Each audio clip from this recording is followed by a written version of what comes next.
పిల్లలు ఏం చేస్తారు తెలుసా? ఊపొడతా నిద్రపోతా.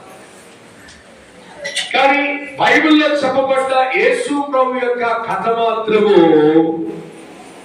మనకు నిద్రపోవడానికి చెప్పే కథ కానే కాదు. దేవుని స్తోత్రం.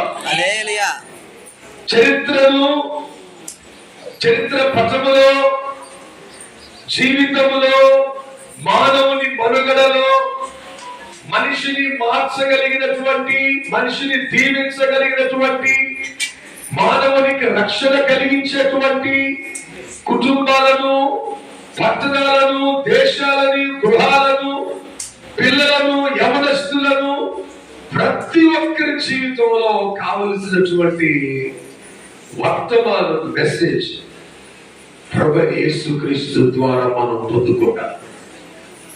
ఒక వాక్యాన్ని లూకా సువార్తలో చదువుకుందాం.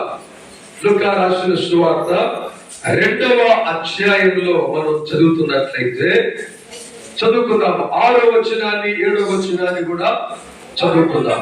వారు అక్కడ ఉన్నప్పుడు ఆమె ప్రసవ దినములు నిండెను కనుక తన తొలిచూరు కుమారుని కని ఒత్తిగుడ్డలతో చుట్టి, ఎక్కడ స్థలం లేదట?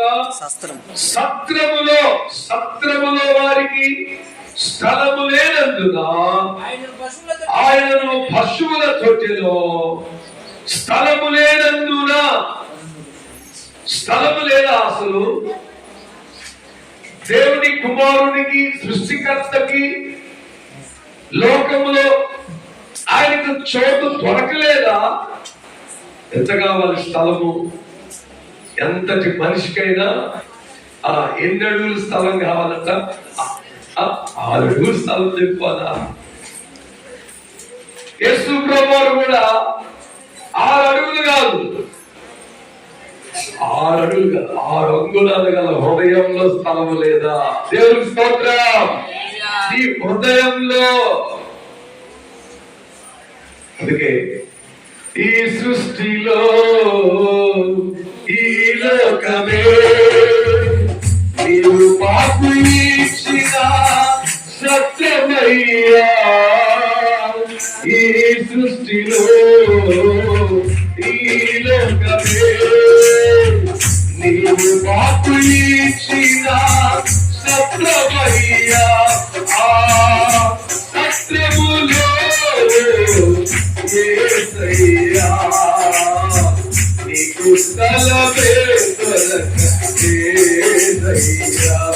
ఆ సత్యములో యేసయ్యా నీకు స్థలమే దొరకలేదయ్యా. ఎంత జీవితాన్ని ఓ యేసయ్యా ఈ జనన వెంట అరుచుకుంటేగా కుంటే కడబడి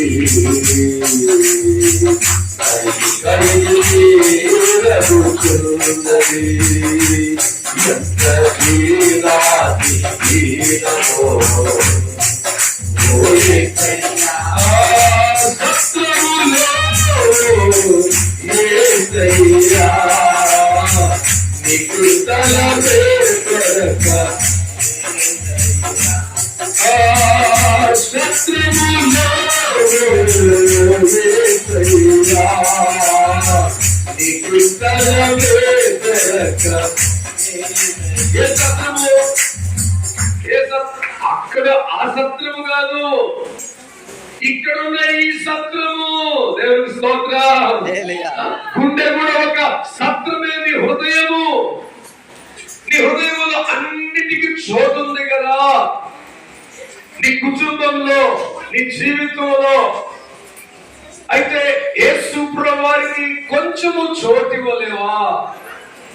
ఒకటి, ఆయనకు కనుక చోటిస్తే నిన్ను మార్చేస్తాడు. దేవుని స్తోత్రం. అంతే, ఆయనకి యేసయ్యకు చోటిస్తే నీ లైఫ్ స్టైలే మారిపోతుంది. మాటలు మారిపోతాయి, పద్ధతులు మారిపోతాయి, అలవాట్లు మారిపోతాయి, ఆచారాలు మారాలి. అన్ని ప్రతిదీ కూడా ఎవ్రీథింగ్, ప్రతిదీ కూడా చేంజ్ అన్నమాట. ప్రతిదీ కూడా మార్పు. యేసు నీలోకి వస్తే చక్కయ్య లంచువాడు, పొచ్చివాడు, ఇన్కమ్ ట్యాక్స్ ఆఫీసరు రకరకాలుగా డబ్బు మీద వసూలు చేసి పొచ్చివాడే కానీ గెట్టోడు అన్నమాట. దేవుని స్తోత్రం. అయితే ఆయన జీవితంలో అన్ని ఉన్నాయి కానీ ఆయన ఇంటికి రక్షణ లేదట. ఈ రోజుల్లో చాలా పల్లెల్లో క్రిస్టియన్స్ గాని ఎంతో మంది చూస్తున్నాం. అన్ని పండగ ఈ రోజు బాగా పండగ చేస్తారు. అన్ని చోట్ల స్టార్లు వెలుగుతాయి, డెకరేషన్స్ ఉంటాయి, మంచి కాంతివంతంగా కనిపిస్తూ ఉంటాయి. రేపు పండగ, ఈ రోజుతో పండగ అయిపోతే రేపు కొన్ని స్టార్లు డల్లు వెలుగుతుంటాయి. 3వ రోజు, 4వ రోజు, ఒక వారం అయ్యేసరికి స్టార్ లో ఉన్న బల్బు కూడా ఫీజులో ఆగిపోతాయి. డెకరేషన్స్ అన్ని చప్పబడిపోతాయి. ఇప్పుడు అబ్బా ఈ సంవత్సరం ఎంతో కష్టం, పండగ గడిచిపోయింది అంతే. అంతటితోటి పండగ చేసేసాం, యేసయ్యను ఆరాధించేసాం, మంచిగా జరిగిపోయింది. ఎంతో మొత్తం మీద అప్పో తీసుకొచ్చి పండగ కూడా జరిగి అయిపోయింది. అంతటితో పోయేదిగా ఈ పండగ. దేవుని స్తోత్రం. యేసు ప్రభువారు కూడా అంతటితో నిన్ను వదిలిపెట్టడు. బైబిల్లో మనం చదువుతా ఉంటే చక్కయ్య జీవితంలో ఆయన ఎవరో అని చూడాలి అనుకుంటే, చక్కయ్య నువ్వు త్వరగా దిగుతావా, నేనే నీ ఇంటికి వస్తాను. గట్టిగా చెప్పకూడదు. ఈరోజు ఈ ప్రేయర్కి వచ్చినటువంటి బిడ్డలు కూడా మీరు వచ్చారా కానీ అయితే మీతో పాటు నీ వెనకనే ఎవరు వస్తారు తెలుసా? మీతో పాటు ప్రభు సన్నిధి, ప్రభు మరల నీ ఇంటికాడికి వస్తాడు అంతే. దేవుని స్తోత్రం. అంతే, ఆయన వచ్చేస్తాడు. ఎలా వస్తాడు తెలుసా? వాక్యంలో యాకోబు రాసిన పత్రికలో మనం చదివితే 4వ అధ్యాయము 8వ వాక్యం చదువుకుందాం. చూడండి, యాకోబు పత్రిక 4వ అధ్యాయము 8వ వచనము. దేవుని యొద్దకు రండి. ఎవరి దగ్గరకు రావాలంట? దేవుని యొద్దకు రండి. మీరు నా దగ్గరకు వచ్చారు కనుక, మీరు నన్ను నమ్ముకున్నారు కాబట్టి, మీరు నా సన్నిధికి వచ్చారు కనుక నేను మీ దగ్గరకు వస్తాను.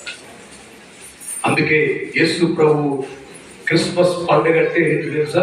దేవుడే మన కోసం దిగి వచ్చిన వేళ. దేవుని స్తోత్రం. దేవుడే పరలోకాన్ని వదిలిపెట్టి ఆయనే ఈ లోకానికి దిగి వచ్చేసాడు. క్రిస్మస్ పండుగ అంటే అది. దేవుడి దగ్గరకు నువ్వు వెళ్తున్నావు, మంచిది. అయితే నువ్వు వెళ్ళినా కూడా ఆయన అంటాడు, నేను నీ దగ్గరకు వస్తున్నాను. ఎంతమంది ఈ క్రిస్మస్ రోజు మీరు ప్రభుని మీ ఇంటికి తీసుకెళ్తారు? ప్రభు మీ ఇంటికి వచ్చాడంటే, ప్రభు నీ కుటుంబంలో ఉన్నాడంటే, ప్రభుకు నీ హృదయంలో చోటించినట్లయితే, ప్రభుని మీ జీవితాల్లో చేర్చుకుంటే, నీ కుటుంబంలో ఉన్నటువంటి రోగరుగ్మతలు, నీ కుటుంబంలో ఉన్నటువంటి శాపము, అంధకారం, నీ కుటుంబంలో ఉన్నటువంటి బాధలు. అందుకే ఆ పాట పాడతాం క్రిస్మస్ రోజు. ఏ పాట? చింతలేదిక యేసు పుట్టెను వింతగను బెత్లెహేమున చెంత చేరగా సర్వత సముద్రమా పాపమెల్లను పరిహరింపదు పరమరక్షకుడు అవతరించదు. పాపమెల్లను పరిహరింపదు పరమరక్షకుడు అవతరించదు.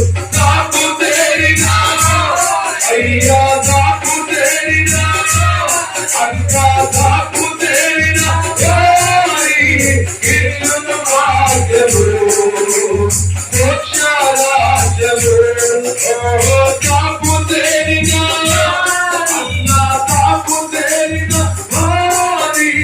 కృష్ణుడు మార్గము మోక్షరాజ్యము.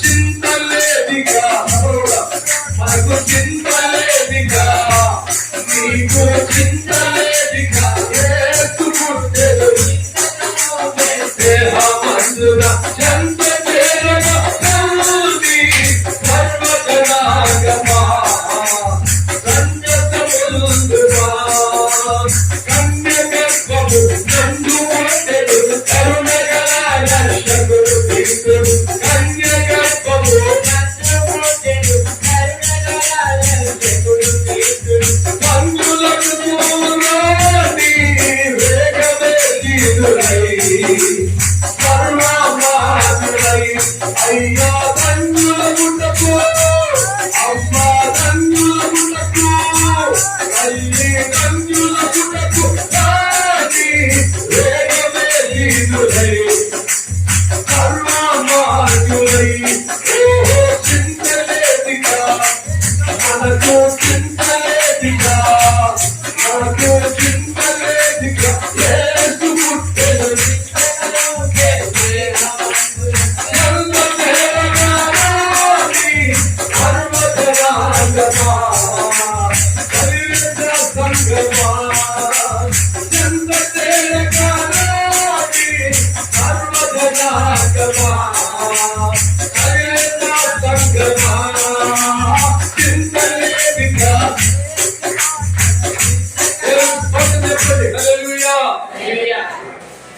ఆకలి చెప్పండి హల్లెలూయా. తొందరగా ఫలాలు పెట్టారు. దేవునికి స్తోత్రం. ఆకలి కాలేదు. పండగ రోజు మనకి ఆకలి కూడా రాకూడదు. దేవునికి స్తోత్రం. ఆకలి పెట్టి మాకు నిద్ర తెల్లవారు జాతకి నాతో మాకు ఆయన కూడా మరి తెల్లవారు మాకు నిద్ర రాత్రి ఇదే 1:30 కాడలో తెలుసా ఇక్కడే 1:30 నుంచి 3 గంటల తెల్లవారులు తిరిగాం. ఆల్రెడీ 3 చర్చిలు కూడా క్రిస్మస్ పండుగలు అయిపోయింది.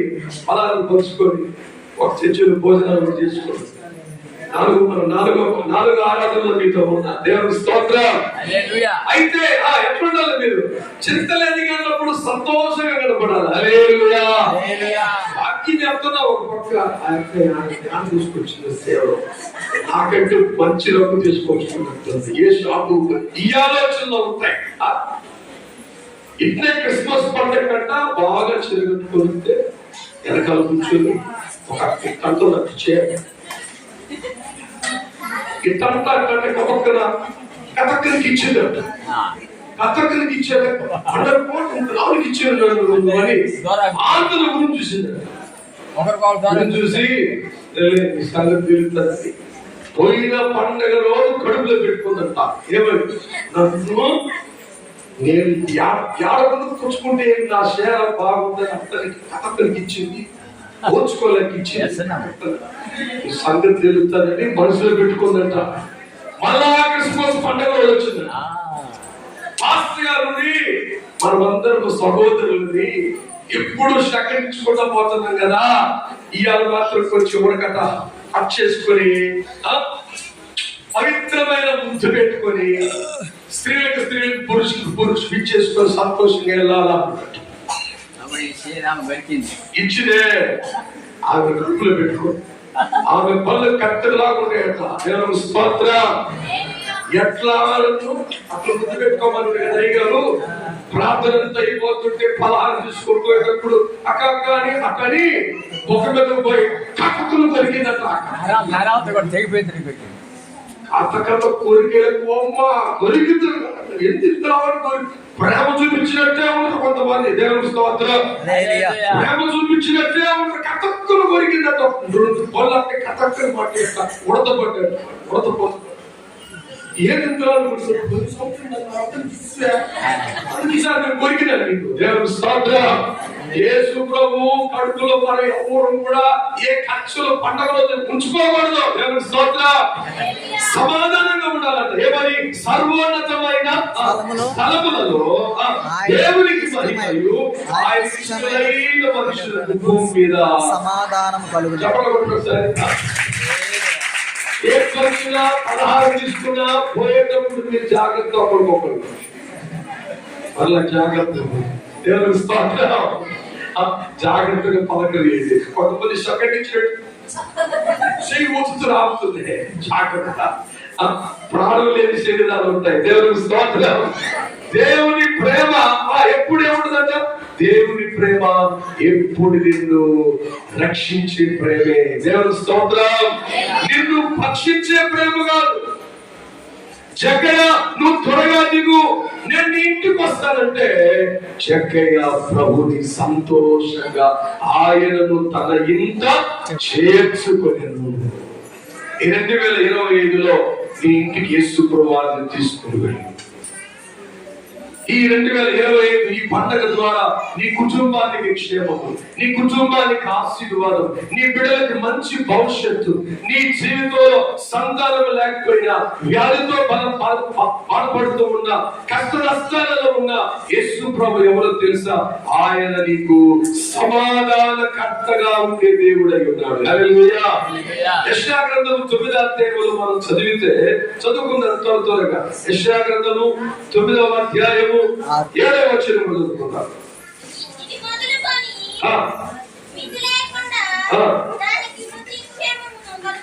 యెషయా గ్రంథం 6 మనకు శిశువు పుట్టెను, మనకు కుమారుడు అనుగ్రహించబడెను, ఆయన భుజము మీద రాజ్యపాలకుడును, ఆశ్చర్యకరుడు. ఎవరట? ఆశ్చర్యకరుడు. అందుకే ఈ సంవత్సరం క్రిస్మస్ పాట కూడా వస్తున్న వాళ్ళే అగోచరుడు, ఆశ్చర్యకరుడు. ఆయన జననములో ఒక ఆశ్చర్యము, అర్థము కాదు, సృష్టికి అర్థము కాదు. ఇదిగో కన్యక గర్భవతి అయి ఒక కన్యక గర్భవతి అగుట. దేవుడు పవిత్రమైనటువంటి కన్య మరియను దేవుడు కోరుకున్నాడు. ఎందుకున్నాడు? శిశువు పుట్టి మన కుమారుడు ఎవరంటే ఆశ్చర్యకరుడు, ఆశ్చర్యకార్య. అది ఆశ్చర్యమే. మన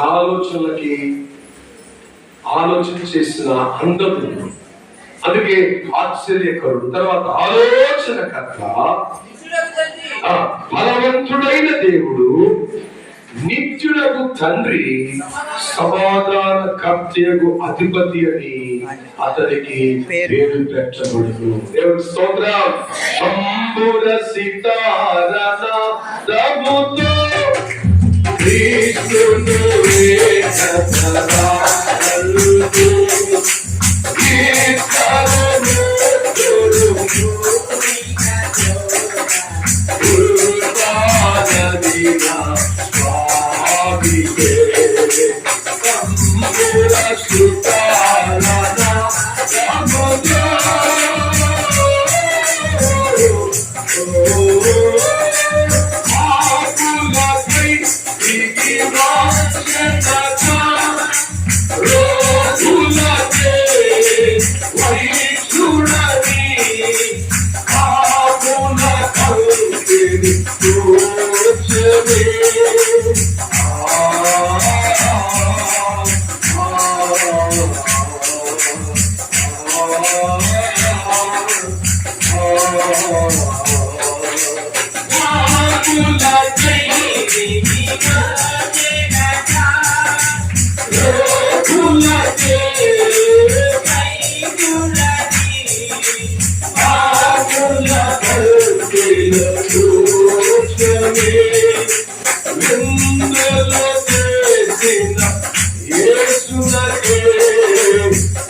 క్రిస్మస్ అంటే దేవుడు నీ ఎందుకు వచ్చాడు. ఒకటి రెండో మాట, దేవుడు నిన్ను ప్రేమించాడు.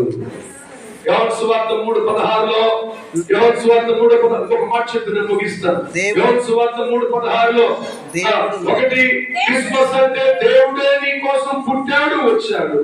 రెండవది, దేవుడు నిన్ను ప్రేమించాడు. దేవుడు లోకమును ఎంతో ప్రేమించను. నువ్వెంత ప్రేమిస్తున్నావు దేవుడిని? దేవుడు అంట పరలోకాన్ని వదిలిపెట్టి నీ కొరకు పశువుల తొట్టిలో పడుకునేంత వరకు నీ కోసం మహిమగల రాజ్యాన్ని వదిలిపెట్టి ఈ మట్టి లోకానికి వచ్చేసాడు. అంతగా నిన్ను ఆయన ప్రేమించాడు. గట్టిగా చెప్పబడుతుంది. ఎంతగా చూడండి, దేవుడి లోకముని ఎంతో ప్రేమించాడు. మన సంఘాన్ని ఎంతో ప్రేమిస్తాడు. మన గ్రామాన్ని ఎంతో ప్రేమిస్తున్నాడు. మన గ్రామంలో రైతు బిడ్డలు దేవుడు ఎంతో ప్రేమిస్తున్నాడు. యవనస్తుల్ని దేవుడు ప్రేమిస్తున్నాడు. పిల్లల్ని దేవుడు ప్రేమిస్తున్నాడు. వృద్ధులను దేవుడు ప్రేమిస్తున్నాడు. మరి నువ్వు దేవుడిని ప్రేమించగలుగుతున్నావా? ఆయన ప్రేమలో, ఆయన ప్రేమ ఎలాంటిదంటే, ఆయన ప్రేమ అపోస్తలుడైన పౌలు గారు అంటాడు, ఆయన ప్రేమను కొలత చేయలేము, వెలకట్టలేము. ఆయన ప్రేమ ఎంతో. ఇప్పుడు ఈ కేక్ చూడండి, ఈ కేక్ ఎంతో ఇంతే హద్దులు వచ్చేసాయి. ఆ కేక్ ఒక హద్దులు ఉన్నాయి, కేజీలు ఉన్నాయి, ఇంత రేట్ ఉంది. మనం తీసుకొచ్చే ప్రతి వస్తువులో ఒక రేట్ చెప్తాం, కానీ దేవుని ప్రేమకు రేటు చెప్పగలవా? చెప్పలేదు. ఆయన ప్రేమ పౌలు గారు అంటాడు, ఆయన ప్రేమను కొలత వేయలేదు.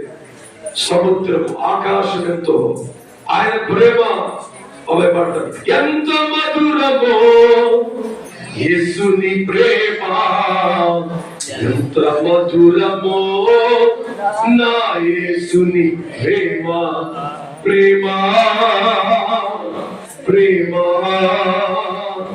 ప్రేమ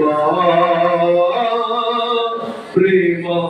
ఎన్నో పాపములు చేసి మూట కడితిని, ఎన్నో మోసములు చేసి ద్రోహినైతిని. ఎన్నో పాపములు చేసి మూట కడితిని, ఎన్నో మోసములు చేసి ద్రోహినైతిని. బలము తెంచెను, బ్రతికించెను నన్ను. అందము తెంచెను, బ్రతికించెను నన్ను. ఎంత మధురమో యేసుని ప్రేమ. ఆ పాట కూడా ఉంది.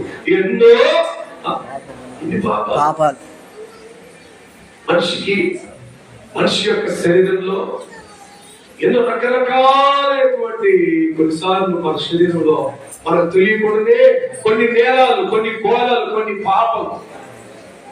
మార్కు సువార్త 7:21 చూడండి. మనకు తెలియకుండానే అవన్నీ మనలో ఉంటున్నాయట.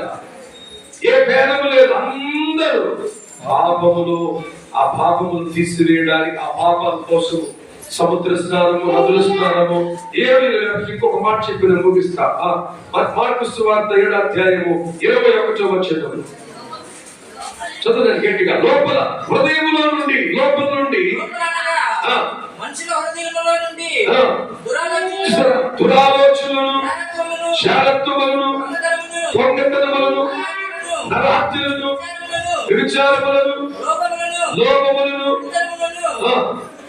కృత్రిమములను, కామవికారములు, మత్సరములు, దేవదూషణలు, అహంభావములు, అవివేకములు వచ్చును. ఈ చెడ్డవన్నీ లోపల మనుషుల హృదయంలో నుంచి బయలు వెళ్ళి మనుషుని అపవిత్ర పరుస్తున్నాయి. ఎన్నో పాపాలు, చిన్న చిన్న పాపాలు. ఎన్ని ప్రతిది కూడా మనిషి ఆ పాపాలన్నింటినీ మూటగట్టి ఆ పాపాలన్నీ పోవాలంటే నువ్వేం చేయాల్సిన పని లేదు. శిలువ దగ్గర యేసు ప్రభు వారిని నీ హృదయంలో చేర్చుకుంటే అని అంటున్నాడు, మనుషులందరి కొరకు ఇదిగో లోక పాపమును మోసుకొనిపోవు దేవుని గొర్రె పిల్ల. దేవునికి స్తోత్రం. క్రిస్మస్ అంటే ఒకటి, దేవుడి నీ దగ్గరకు వచ్చాడు. రెండవది దేవుడే నిన్ను ప్రేమించాడు. మూడో మాట చెప్తాను, క్రిస్మస్ అంటే మానవాళికి రక్షణ కావాలి. ఏం కావాలంటే రక్షకుడు కావాలి.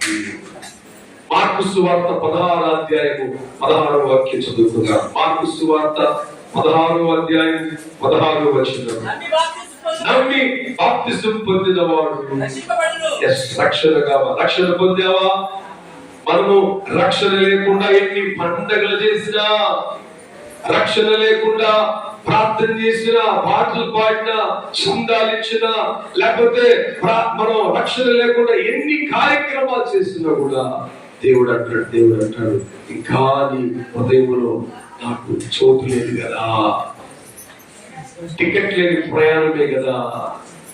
కాబట్టి నువ్వేం పొందాలంటే త్వరలో రక్షణ, మారు మనసు పొందాలి. దేవుని స్తోత్రం. త్వరలో బాప్తిజం పొందాలి. అప్పుడే ఆయన అంటాడు, నేను నీ కోసం ఇదిగో పరలోక రాజ్యము సమీపించినది. ఈ క్రిస్మస్ లోనైనా ఏం పొందాలి? మనము చెప్పలే పొందాలి.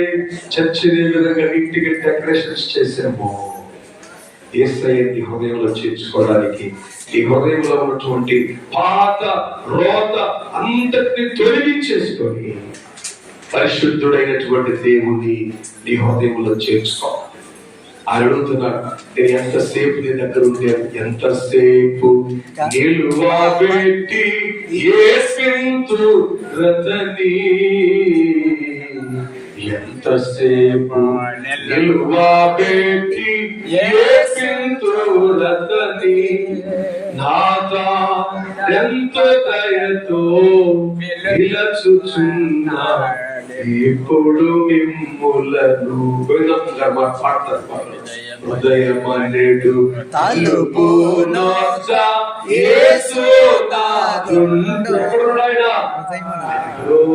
ఎక్కడో లేడు, నీ హృదయం దగ్గరే ఉన్నాడు. యేసయ్యని చేర్చుకుంటావా? క్రిస్మస్ ప్రభువా నా హృదయంలో ప్రార్థన చేసుకుంటా. తనలో వచ్చి ప్రభువా ఈ క్రిస్మస్ రోజు నా ఇంటికి రా ప్రభువా, నేను నీ మందిరానికి వచ్చాను, నేను నీ మాట వింటున్నాను,